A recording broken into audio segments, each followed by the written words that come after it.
Hello everyone, welcome to Prep IAS. Prep IAS पे आप सबका स्वागत है। मैं सिद्धार्थ कुमार, आपका गाइड और मेंटर। आज लूंगा आपके डेली आंसर राइटिंग का सेशन। और देखिए, आज जो दो क्वेश्चन मैंने आपको दिए हैं वो करंट अफेयर्स और एक स्टैटिक पार्ट दोनों से रिलेवेंट है। एक है इंक्लूसिव ग्रोथ पे क्वेश्चन। सो आप देखोगे अगर पास्ट ईयर के पेपर तो बार बार इंक्लूसिव ग्रोथ पे क्वेश्चन पूछा गया है। इंटरेस्ट में यहाँ पे जो कंटेंट है आपका, ये आपको बहुत हेल्पफुल होगा अगर फ्यूचर में आपको यूपीएससी मेंस में क्वेश्चन आ जाए। दूसरा है एमएसपी पे। डायरेक्टली आपका टॉपिक भी है। और अभी जो हमने देखा, फार्म लॉज रिपील करने के बाद फार्म यूनियंस डिमांड कर रही कि एमएसपी को लीगलाइज किया जाए। तो एमएसपी बहुत ज्यादा न्यूज में है, इसलिए ये भी इंपॉर्टेंट है। प्लस यहाँ पे जो कंटेंट है, again it will be very useful. Now देखिए, इससे पहले मैं शुरू करूं डिस्कशन, दो तीन चीजें मैं बताना चाहता हूं। देखिए यहाँ पे अगर आप आंसर लिख भी नहीं पाते, so try to attempt this much. इतना अटेम्प्ट करने की कोशिश करिए कि जब मैं आपको जो है जैसे क्वेश्चन दिखाता हूं तो आप पॉज कर लीजिए और 2 या 3 मिनट में उसका एटलीस्ट स्ट्रक्चर बनाने की कोशिश करिए। देखिए, अगर क्वेश्चन का एक बार आपने स्ट्रक्चर प्रॉपर बना लिया तो उसके बाद आंसर लिखना थोड़ा बहुत इजी हो जाता है और कंटेंट अपने आप दिमाग में आने लगता है, राइट। सो अगर आप आंसर्स नहीं लिख पा रहे तो एटलीस्ट इतना करिए कि जो जैसे ही आप क्वेश्चन देखते हैं, आप उसको जो है try to make its structure, उसका एक स्ट्रक्चर बनाने की कोशिश करिए। और इसके साथ साथ आपको जो आंसर राइटिंग में चैलेंजेस आते हैं, प्लीज कमेंट्स में लिखिए। देखिए, उसको जो है मैं एक साथ डील करूंगा। पिछले वाले कमेंट्स भी मैंने देखे हैं। ये मैं चाहता हूँ एक बार बहुत सारे चैलेंजेस आ जाए कि लोगों को क्या क्या परेशानी आती है आंसर राइटिंग में, और उसके बाद हम उसको एक साथ सॉल्व करने की कोशिश करेंगे। तो चलिए शुरू करते हैं। तो पहला क्वेश्चन आपका है, physical tools available with government are important means to effectively improve inclusiveness examine. So देखिए, जहां तक आपको जो क्वेश्चन दिया गया था उसमें ये शायद से ये वर्ड नहीं था। सो हो सकता है ये डिस्कस वगैरह आपने जो भी एज्यूम करके लिखा हो, बट अगेन जो भी लिखा हो, आई होप आप थीम समझ गए होगे। ठीक है। सो देखिए, physical tools are important means to effectively improve inclusiveness. Now I would suggest कि आप अभी इसको पॉज करिए, 2 बार क्वेश्चन को पढ़िए और इसका स्ट्रक्चर बनाने की कोशिश करिए। ठीक है। और नहीं आता तो कोई बात नहीं, फिर आप जो है देख सकते हैं, यहाँ पे जो है आपको स्ट्रक्चर मिल जाएगा। नाउ देखो, यहाँ पे बेसिकली इंक्लूसिवनेस यानी इंक्लूसिव ग्रोथ की बात हो रही है। ठीक है। तो कैसे इंक्लूसिव ग्रोथ लाई जा सकती है यूजिंग फिजिकल टूल्स, कितने इफेक्टिव हैं फिजिकल टूल्स। अब आपको पता होना चाहिए फिजिकल टूल्स मतलब ऐसी चीजें जो आपकी फिस्कल पॉलिसी में होती है।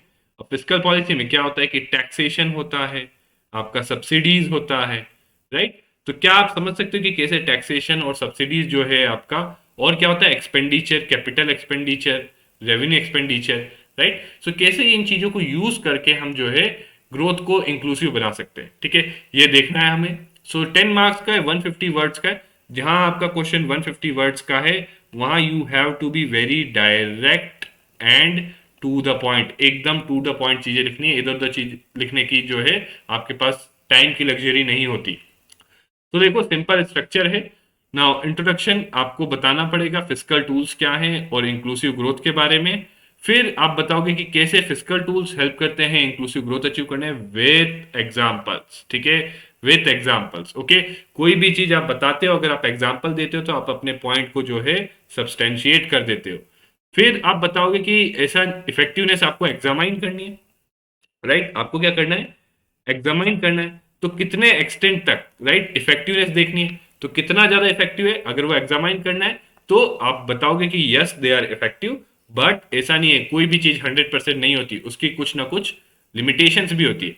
ना अगेन आप जो है क्विकली लिमिटेशंस जो है नोट डाउन कर दोगे, बता दोगे, राइट। अगर क्रिटिकली एग्जामाइन होता तो आप उन लिमिटेशंस की डिटेल में जाते, राइट। यहाँ जो है ब्रीफली या क्विकली जो है आप लिमिटेशंस बता दोगे। बाद में आप लास्ट में रेमेडीज, चाहे तो आप इन दोनों को कंबाइन कर सकते हो या अलग अलग लिख सकते हो। ठीक है, जो है रेमेडीज जो है आप सजेस्ट कर सकते हो। नाउ सबसे पहले इंट्रोडक्शन में हमने क्या किया, पहली चीज फिजिकल पॉलिसी क्या है। It is use of government spending and tax policies to influence economic conditions, right.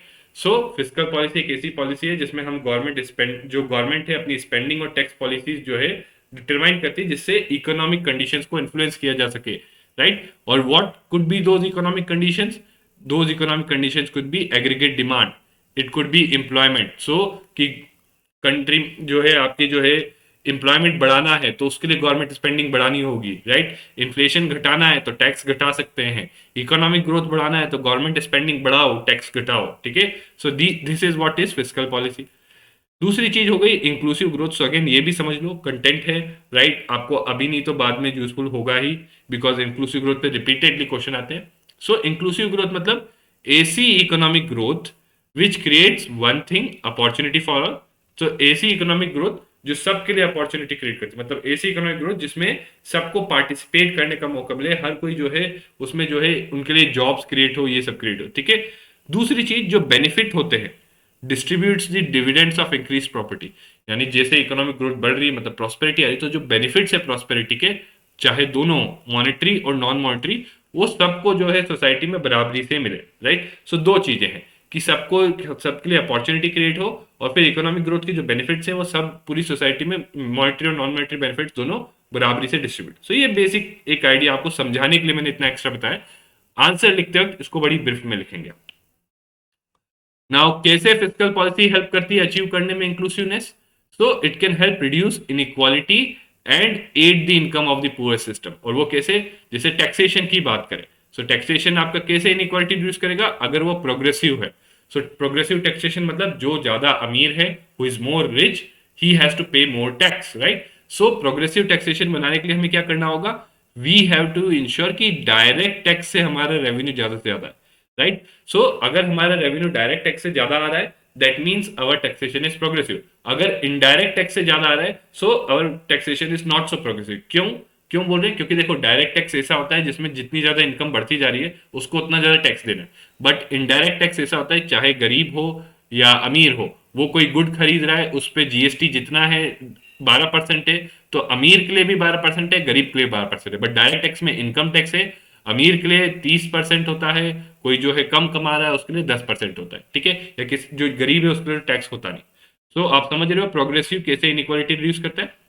दूसरी चीज होती है टैक्स एक्सपेंडिचर, मतलब बेसिकली क्या है? टैक्स फोरगो करता है, राइट। गवर्नमेंट अपना टैक्स फोरगो कर देती है। तो कुछ सेक्टर्स हो गए जैसे टेक्सटाइल हो गया, मैन्युफैक्चरिंग हो गया, वहां गवर्नमेंट टैक्स एक्सपेंडिचर इनकर कर सकती है, ताकि ऐसे सेक्टर्स को इंकरेज करें ताकि जो है एम्प्लॉयमेंट क्रिएट हो। और आप सब जानते हो एम्प्लॉयमेंट क्रिएट होगी तो ग्रोथ ऑटोमेटिकली इंक्लूसिव बन जाएगी। इसके अलावा दूसरी चीज हो गई गवर्नमेंट स्पेंडिंग। सो ये जो है स्पेंडिंग, देखिए एक फॉर्मूला है एग्रीगेट डिमांड, यानी जो है इकोनॉमिक ग्रोथ का एक इंडिकेटर होता है aggregate demand, right, is equal to C I plus G plus X. So इसमें सी आई जी आप खुद देख के बताना कमेंट्स में। जी होता है गवर्नमेंट एक्सपेंडिचर। सो अगर गवर्नमेंट एक्सपेंडिचर ज्यादा है, एग्रीगेट डिमांड बढ़ती है और इकोनॉमिक ग्रोथ बढ़ती है, right. And redistribution, so redistribution through welfare programmes and subsidies. So अब एक्सपेंडिचर में भी ऐसा नहीं है कि हम रेवेन्यू एक्सपेंडिचर करें, हमें कैपिटल एक्सपेंडिचर करना है जो इकोनॉमी की प्रोडक्टिव कैपेसिटी बढ़ाए। So it will boost economic growth. So जब ज्यादा इकोनॉमिक ग्रोथ होगी तभी तो हम ज्यादा रिडिस्ट्रीब्यूशन कर पाएंगे। अगर अगर 10 लोग हैं, मान लो 10 लोग हैं, और आप 10 रुपए ही कमा रहे हो, तो हर किसी को 1 रुपए मिलेगा। बट अगर 10 लोग हैं और आप 100 रुपए कमा रहे हो, क्योंकि आपकी इकोनॉमी प्रोडक्टिव ज्यादा है, तो आप हर किसी को जो है अगर रीडिस्ट्रीब्यूशन प्रॉपर करोगे तो 10 रुपए दे पाओगे, राइट।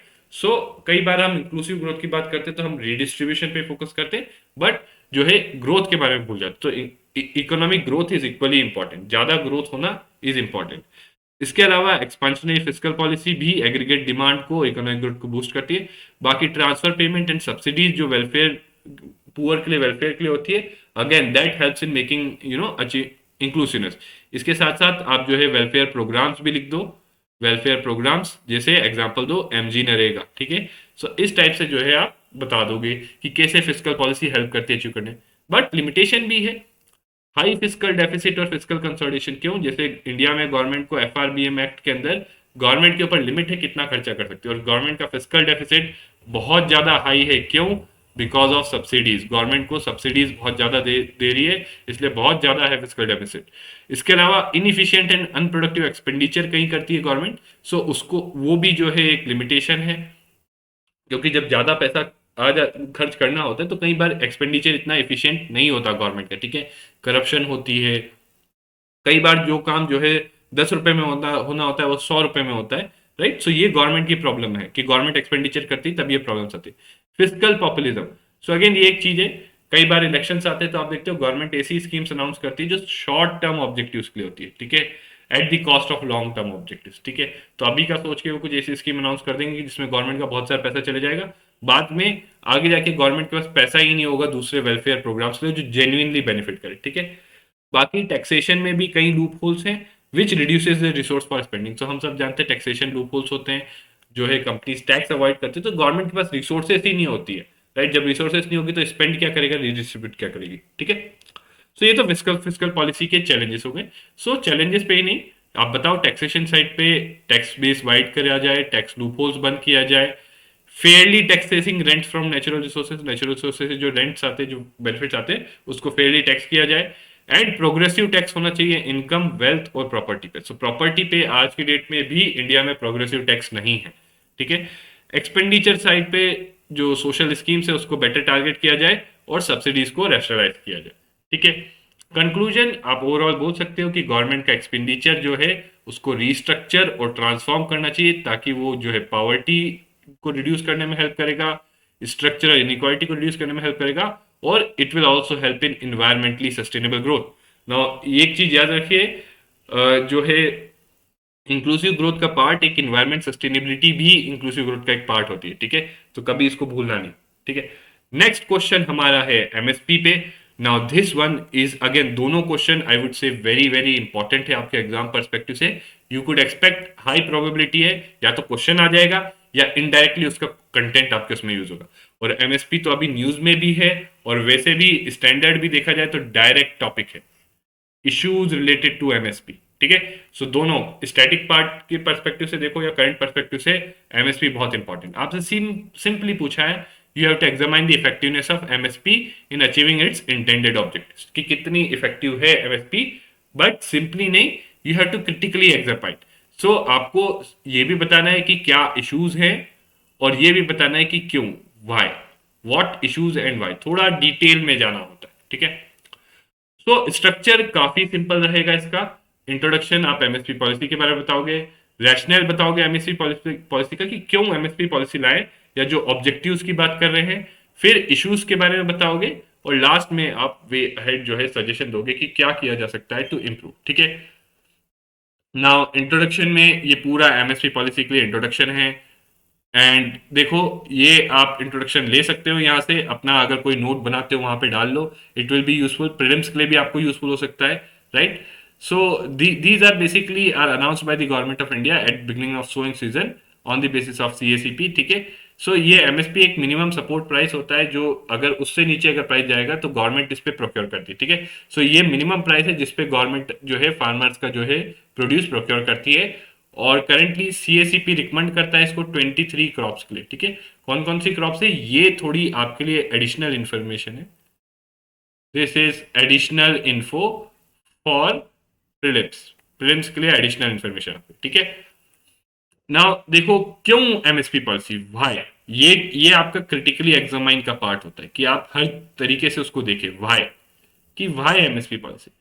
तो देखो, एक है रेन्यूमरेटिव और स्टेबल प्राइस एनवायरनमेंट एश्योर करने के लिए, कि फार्मर्स को पता रहे कि अगर वो कोई क्रॉप ग्रो कर रहे हैं तो yes they would get certain price for it, ठीक है। एंड दिस स्टेबल और रेन्यूमरेटिव प्राइस क्या करता है, it supports the farmer from distress cell. नहीं तो क्या होगा कि कई बार जो मान लो क्या करते हैं फार्मर्स, डिस्ट्रेस में आके जो है इसको सेल कर देते हैं। नाउ अगेन यहाँ मैंने आपको यही बताया, इसको थोड़ा सा आपको एक दो लाइन में एक्सप्लेन करके बताना होगा, ठीक है। जैसे पहले पॉइंट को हमने एक्सप्लेन किया है उसी तरीके से सारे पॉइंट को। फिर to procure food grains for public distribution, तो आप यहाँ पे बताओ कि एफसीआई जो है इस एमएसपी प्राइस पे ही जो है प्रोक्योर करता है फूड ग्रेन्स, जो वो पीडीएस में जो है यूज करता है to distribute under National Food Security Act, plus buffer stock भी क्रिएट करने के लिए जो है फूड ग्रेन्स प्रोक्योर होती है वो एमएसपी पे ही होती है, ठीक है।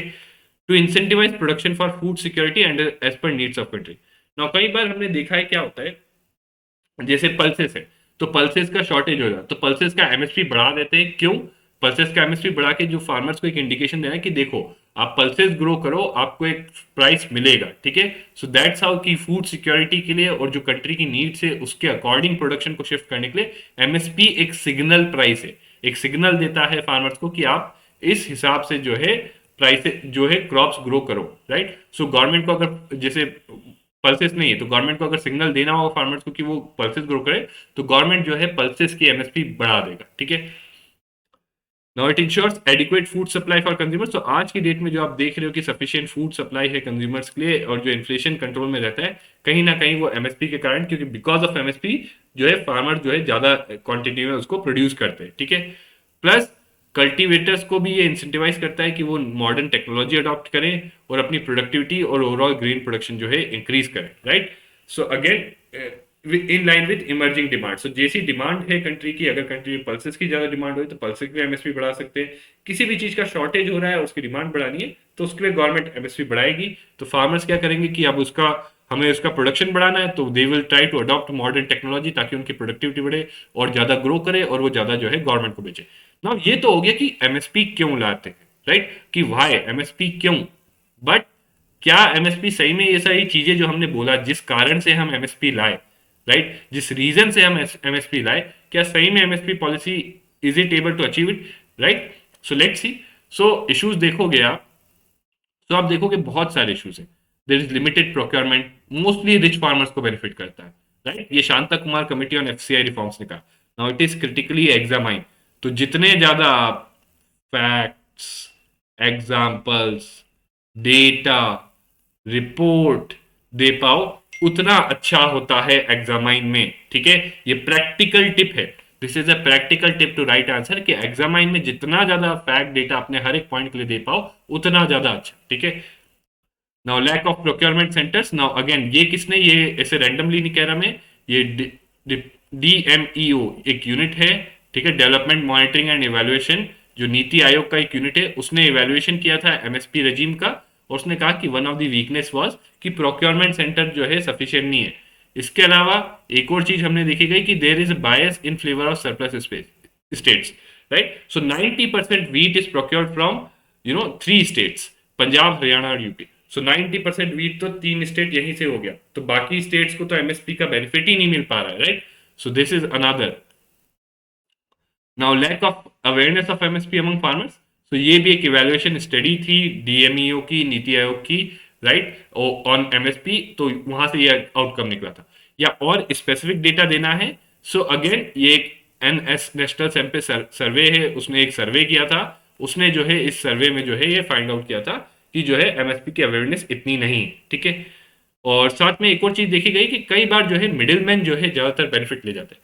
सो फार्मर क्या होता है, फार्मर जो है वो एमएसपी पे डायरेक्टली गवर्नमेंट को नहीं बेचता, बीच में क्या होते हैं, भर्तियां होते हैं, फार्मर होते हैं।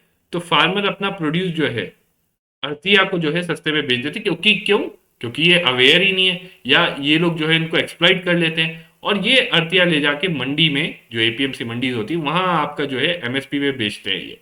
तो बेनिफिट किसके लिए था, एमएसपी पॉलिसी हम लाए थे फार्मर के लिए, बट बेनिफिट हो रहा है अर्तिया को, मिडिलमैन को, right. So this is an issue, this is an limitation which shows कि एमएसपी पॉलिसी जिन ऑब्जेक्टिव्स के लिए लाई गई थी उसको अचीव करने में इतनी सक्सेसफुल नहीं है।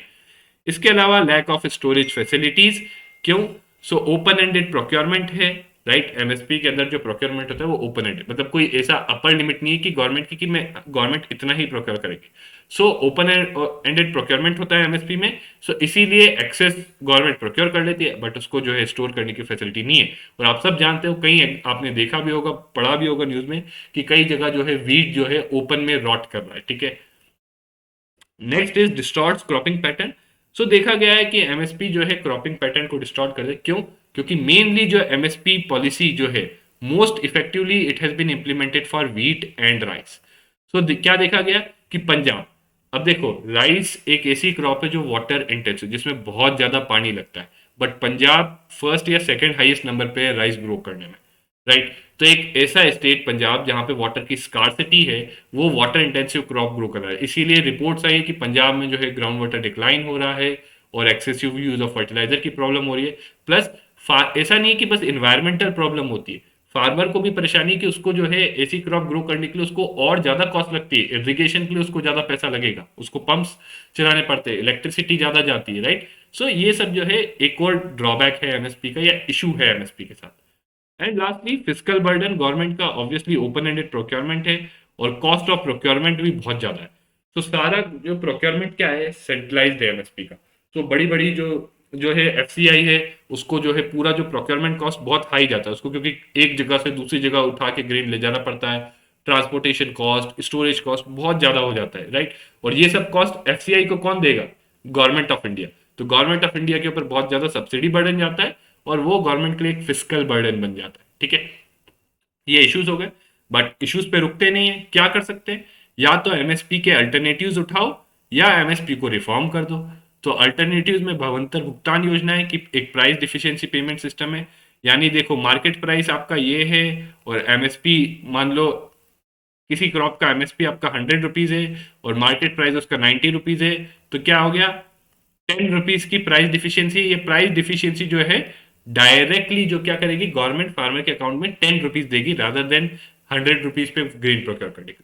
या investment support scheme, right, UT बंधु ऑफ तेलंगाना। सो बेसिकली इसमें क्या होता है कि फार्मर को अपफ्रंट जो है सोइंग सीजन में पैसा दे देते कि आप लो 6,000 रुपए लो, 5,000 रुपए लो, 2,000 रुपए लो, और आप इस पैसे को लेके जो है आप अपने इनपुट्स खरीद करके आपको जो ग्रो करना है वो चीज ग्रो करो। या फिर प्रोक्योरमेंट को डिसेंट्रलाइज कर दे, तो ये क्या कर देगा? It will help in reducing procurement cost. अगर मान लो यूपी है और एक और स्टेट है आपका, मान लो कोई और स्टेट ले लो, राजस्थान वगैरह, तो देखो प्रोक्योरमेंट अगर डिसेंट्रलाइज कर दे, जिस स्टेट में जो चीज ग्रो हो रही है उसको वहीं पे जो है प्रोक्योर कर लिया जाए, राइट। सो इस तरीके से आपको जो ट्रांसपोर्टेशन का कॉस्ट है वो बच जाता है, ठीक है। इसके अलावा फॉर्मूला बदले एमएसपी का, उसमें जो है सोशल और इन्वायरमेंटल बेनिफिट्स और कॉस्ट को भी इंक्लूड करे कि ये जो पंजाब में जो राइस ग्रो कर रहे हैं, तो ऐसा नहीं है कि राइस ग्रो करने की इन्वायरमेंटल कॉस्ट है वो एमएसपी में इंक्लूड नहीं, उसको एमएसपी में इंक्लूड किया जाए। लास्टली आप कह सकते हो कि we need a maximum support policy, तो ये इंडियन एक्सप्रेस में आर्टिकल आया था, राइट। वहां से ऐसी अच्छे अच्छे टर्म्स होते हैं, ऐसी चीजें होती हैं, उसको उठा लिया करो, ये आपके आंसर में वैल्यू डालते हैं, ठीक है। एक हॉलिस्टिक पॉलिसी होनी चाहिए जो इंश्योर करे कि फार्मिंग इकोनॉमिकली रेन्यूमरेटिव हो, मतलब फार्मर्स को बेनिफिट हो, पैसा ज्यादा मिले, प्लस इन्वायरमेंटली सस्टेनेबल भी हो, ठीक है। अब कुछ आंसर्स देखते हैं, और देखो मैं कोशिश करूंगा कि ब्रॉड ओवरव्यू दूं रादर देन डिटेल चेकिंग, ताकि, और देखो ऐसा है कि सबके आंसर्स नहीं देख पाते, बट जिनके भी आंसर्स देखते हैं उनकी गलतियों से आप सीखो ना। यहाँ पे देखो क्वेश्चन था फिस्कल पॉलिसी वाला। अब इन्होंने किया क्या है, इन्होंने जो है यहाँ प्रॉब्लम क्या है, he has not understood the demand of the question. तो the person has not understood the demand, जो क्वेश्चन ने पूछा है कुछ और है और इन्होंने लिखा कुछ और है। हालांकि रिलेटेड टू इंक्लूसिव ग्रोथ ही है, बट इन्होंने लिखा कि tools to improve inclusiveness, but यहाँ आपसे पूछा है कि physical tools are effective to improve inclusiveness. तो आपको यहाँ पे बताना था कि कैसे फिजिकल टूल्स जो है they help in improving inclusiveness rather than सारे टूल्स के बारे में, ठीक है। बाकी इनकी नॉलेज अच्छी है। अब मैं एक दूसरा आंसर दिखाता हूँ। इन्होंने बहुत कम लिखा, very less, but as per the demand of the question, as per demand of question, right. तो इन्होंने कम लिखा है बट क्वेश्चन के हिसाब से लिख दिया, so he would fetch more marks, क्योंकि because this person has address the demand. इन्होंने जो क्वेश्चन पूछा वो लिखा, इन्होंने जो क्वेश्चन पूछा उससे डिफरेंट ही लिख दिया, राइट। सो अगेन देखिए, ऐसा नहीं है किसी की कॉपी दिखा के हम यहाँ बताते हैं, आप यहाँ पे समझिए कि आपको अपनी गलतियां सुधारना है। This is not the final exam, ये फाइनल एग्जाम नहीं है। तो आप अगली बार जिन्होंने ये गलती की है या जो लोग इनकी कॉपी हो सकती है कुछ और करते हैं, उनके लिए सजेशन प्रैक्टिकल क्या है, क्वेश्चन को 2 बार पढ़िए, राइट, 2 या 3 बार पढ़िए, और जब तक क्वेश्चन समझ में नहीं आता तब तक लिखना शुरू मत करिए, ठीक है। तो यहाँ पे इन्होंने जो है why need for inclusive growth, how physical tools help to improve inclusive growth, हालांकि इनका जो है कंक्लूजन है, कंटेंट है, अगर क्वांटिटी और क्वालिटी की बात करें तो एवरेज है, but as per demand of the question, ठीक है। अगला है ये जो है आपका एमएसपी पे क्वेश्चन था, तो इन्होंने एमएसपी डिफाइन कर दिया, इन्होंने बता दिया कि किस किस चीजों के लिए एमएसपी लाती है government, right. Now why the need for MSP, so वही एस्पेक्ट जो हम एड्रेस किया गया, right. Food security, provide security farmers from risk of crop failure, right. Sharp fall in prices, so again this is good कि crop failure और sharp fall in prices, ठीक है। In farmers inclusiveness, now again आप ऐसे randomly लिखोगे, this is 15 marks, 10 mark का question नहीं है, तो 15 मार्क में एटलीस्ट इस पे एक लाइन तो लिख दो, ठीक है। Enhance purchasing capacity, saves crop from, now again कुछ इंपॉर्टेंट पॉइंट्स इन्होंने मिस कर दिए जो हमने डिस्कस किए थे। Issues, unequal access, access storage, ecological problem, awareness and procurement problem. So fair enough, जो मोस्टली इश्यूज थे इन्होंने कहीं ना कहीं डील किए हैं, right. And some particular, again अब देखो ये शो करता है कि आपको एग्जैक्ट नॉलेज नहीं है, राइट। आपने it favour some particular crop, आप क्लियरली बताइए ना, फेवर करता है वीट और राइस को, राइट। सम पर्टिकुलर क्रॉप से क्या मतलब हुआ, ओके।